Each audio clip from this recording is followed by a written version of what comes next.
சனியோட வேலை என்ன அப்படின்னா, கர்ம கணக்கு, பாவக் கணக்கு. இதுதான் சனியோட வேலை. இதுக்கு என்னென்ன பண்ணியிருக்காங்க? என்ன போன ஜென்மத்தில வினைகள் இருக்கு? என்ன அடிப்படையில் இந்த பிறப்பினுடைய அந்த கர்ம பலன்கள ஒருத்தர் அனுபவிக்கிறாரு. அதுக்கு பாகுபாடு இல்லாம நல்லத, கெட்டதை எல்லாம் பிரிச்சு குடுக்குற வேலைய சனீஸ்வரன் மட்டும் தான் செய்றாரு. அப்ப சனி கொடுத்தார், எவர் தடுப்பார்?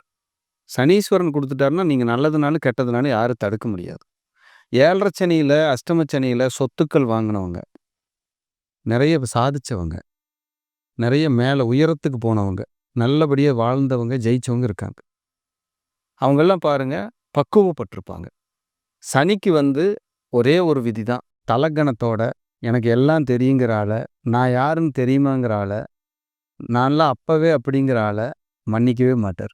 ஏழை மக்களோட, பாமரர்களோட, இல்லாதவர்களோட இருக்கிறவர்கள் ஒத்து போய் அவங்களுக்கு என்ன தேவையோ சேவை செய்து, சனினாலே தான தர்மம் சார். யார் ஒருத்தங்க தான தர்மத்துல சனி திசையில, சனி புத்தியில, சனி பெயர்ச்சி காலங்கள்ல, 7 சனி காலங்கள்ல இறங்குறாங்களோ அவங்களுக்கு சனி கிஃப்ட் நல்லது செய்வார்.